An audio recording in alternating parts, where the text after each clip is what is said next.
Hi friends, welcome to my YouTube channel. ನಾನಿವತ್ತು ಈಸಿಯಾಗಿ ಮತ್ತು ಸಿಂಪಲ್ಲಾಗಿ ಬೀಟ್ರೂಟ್ ಪಲ್ಯ ಹೇಗೆ ಮಾಡೋದು ಅಂತ ತೋರಿಸ್ತಾ ಇದ್ದೀನಿ. ಬೀಟ್ರೂಟ್ ತಿನ್ನೋದ್ರಿಂದ ಆರೋಗ್ಯಕ್ಕೆ ತುಂಬ ಒಳ್ಳೆಯದು. ಈ ಥರ ಪಲ್ಯ ಮಾಡಿಕೊಂಡು ಚಪಾತಿ ಜೊತೆ ತಿಂತಾಯಿದ್ರೆ ತುಂಬ ಒಳ್ಳೆ ಕಾಂಬಿನೇಷನ್ನು.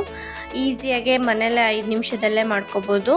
ನೀವೇನಾದರೂ ನನ್ನ ಚಾನಲ್ನ ಫಸ್ಟ್ ಟೈಮ್ ನೋಡ್ತಾ ಇದ್ದರೆ ಪ್ಲೀಸ್ ಸಬ್ಸ್ಕ್ರೈಬ್ ಮಾಡ್ಕೊಳ್ಳಿ. ನನ್ನ ಚಾನಲಲ್ಲಿ ಈ ಥರ ರೆಸಿಪೀಸ್ನ ಹಾಕಿದ್ದೀನಿ, ನೋಡಿ ಒಂದು ಸಲ ಚೆಕ್ ಮಾಡಿ. ಇವಾಗ ಬೀಟ್ರೂಟ್ ಪಲ್ಯ ಹೇಗೆ ಮಾಡೋದು ಅಂತ ನೋಡೋಣ ಬನ್ನಿ.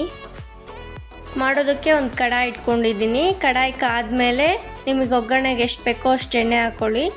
ನಾನಿಲ್ಲಿ ಒಂದು 3 ಸ್ಪೂನ್ ಆಗೋಷ್ಟು ಎಣ್ಣೆ ಹಾಕ್ಕೊಂಡಿದ್ದೀನಿ. ಎಣ್ಣೆ ಕಾದ್ಮೇಲೆ ಕರಿಬೇವು ಹಾಕ್ಕೊಂಡು ಒಂದು 3 ಮೆಣಸಿನ್ಕಾಯಿನ ಸಣ್ಣದಾಗಿ ಹಚ್ಚಿ ಹಾಕ್ಕೊಂಡಿದ್ದೀನಿ. ಹಾಗೆ ಒಂದು ಈರುಳ್ಳಿನ ಕಟ್ ಮಾಡಿ ಹಾಕ್ಕೊಂಡಿದ್ದೀನಿ. ಈ ಥರ ಉದ್ದುದ್ದು ಕಚ್ಕೊಂಡು ಹಾಕ್ಕೊಳ್ಳಿ, ಆವಾಗ ತಿನ್ನೋದಕ್ಕೆ ತುಂಬ ಚೆನ್ನಾಗಿರುತ್ತೆ. ಇವಾಗ ಈರುಳ್ಳಿ ಎಲ್ಲ ಗೋಲ್ಡನ್ ಕಲರ್ ಬರೋವರೆಗೂ ಫ್ರೈ ಮಾಡ್ಕೋಬೇಕು. ನಿಮಗೆ ಬೇಕಂದರೆ ಇವಾಗ ಕಡಲೆಬೇಳೆ ಕೂಡ ಯೂಸ್ ಮಾಡ್ಕೋಬೋದು. ಇವಾಗ ಆನಿಯನ್ ಎಲ್ಲ ಚೆನ್ನಾಗಿ ಫ್ರೈ ಆಗಿದೆ. ಇವಾಗ ಒಂದು ಬೀಟ್ರೂಟ್ನ ನಾನು ದೊಡ್ಡ ಬೀಟ್ರೂಟ್ ತೊಗೊಂಡಿದ್ದೆ, ಅದನ್ನೆಲ್ಲ ಚಿಪ್ಪೆ ತೆಗೆದು ತುರ್ಕೊಂಡು ಇಟ್ಕೊಂಡಿದ್ದೆ, ಅದನ್ನು ಇವಾಗ ಹಾಕ್ತಾಯಿದ್ದೀನಿ. ಚೆನ್ನಾಗಿ ಮಿಕ್ಸ್ ಮಾಡ್ಕೊಳ್ಳೋಣ.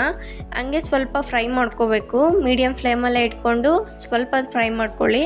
ಸ್ವಲ್ಪ ಈರುಳ್ಳಿ ಎಲ್ಲ ಫ್ರೈ ಆಗಬೇಕು. ಈರುಳ್ಳಿ ಎಲ್ಲ ಬೀಟ್ರೂಟ್ ಕಲರ್ ಬರೋವರೆಗೂ ಫ್ರೈ ಮಾಡ್ಕೋಬೇಕು. ಇವಾಗ ಸ್ವಲ್ಪ ಫ್ರೈ ಆಗಿದೆ. ಇವಾಗ ನಾನು ಉಪ್ಪು ಹಾಕ್ಕೊತಾ ಇದ್ದೀನಿ. ರುಚಿಗೆ ನಿಮಗೆ ಎಷ್ಟು ಬೇಕೋ ಅಷ್ಟು ನೋಡ್ಕೊಂಡು ಉಪ್ಪು ಹಾಕ್ಕೊಳ್ಳಿ. ಸ್ವಲ್ಪ ಸ್ವೀಟ್ ಅನಿಸುತ್ತೆ, ಸೊ ನೋಡಿಕೊಂಡು ಉಪ್ಪು ಹಾಕ್ಕೊಂಡು ಫ್ರೈ ಮಾಡ್ಕೊಳ್ಳಿ. ಬೀಟ್ರೂಟ್ ತಿನ್ನೋದ್ರಿಂದ ಆರೋಗ್ಯಕ್ಕೆ ತುಂಬ ಒಳ್ಳೆಯದು.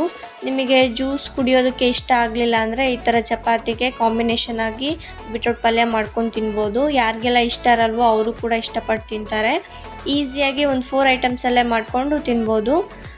ಇವಾಗ ಕ್ಲೋಸ್ ಮಾಡಿ ಬೇಯಿಸ್ಕೊತಾ ಇದ್ದೀನಿ. ನೀವು ಅವಾಗವಾಗ ಓಪನ್ ಮಾಡಿ ಸ್ವಲ್ಪ ಹೊತ್ತು ಹಂಗೆ ಫ್ರೈ ಮಾಡ್ಕೊಳ್ಳಿ, ಇಲ್ಲಾಂದರೆ ತಳ ಹತ್ತಂಗೆ ಆಗ್ಬಿಡುತ್ತೆ. ಇವಾಗ ನೋಡಿ ಎಲ್ಲ ನೀರಿನ ಅಂಶ ಎಲ್ಲ ಹೋಗಿ ಈರುಳ್ಳಿ ಕೂಡ ಬೀಟ್ರೂಟ್ ಕಲರ್ ಬಂದು ಚೆನ್ನಾಗಿ ಫ್ರೈ ಆಗಿದೆ. ಈ ಥರ ಫ್ರೈ ಆಗಬೇಕು. ಫೈನಲ್ ಆಗಿ ಬೀಟ್ರೂಟ್ ಪಲ್ಯ ರೆಡಿಯಾಗಿದೆ. ಈಸಿಯಾಗಿ 5 ನಿಮಿಷದಲ್ಲೇ ಮಾಡ್ಕೋಬೋದು.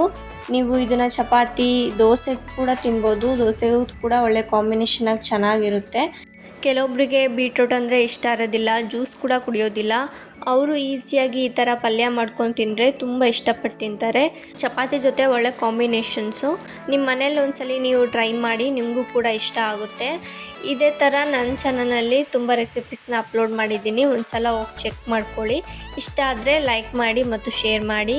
ಇದೇ ಥರ ರೆಸಿಪೀಸ್ಗೆ ನನ್ನ ಚಾನಲ್ನ ಸಬ್ಸ್ಕ್ರೈಬ್ ಮಾಡ್ಕೊಳ್ಳಿ. ಈ ವಿಡಿಯೋ ನಿಮಗೆ ಇಷ್ಟ ಆಗಿದ್ದಲ್ಲಿ ಪ್ಲೀಸ್ ಲೈಕ್ ಮಾಡಿ ಮತ್ತು ಶೇರ್ ಮಾಡಿ. Thank you for watching the video.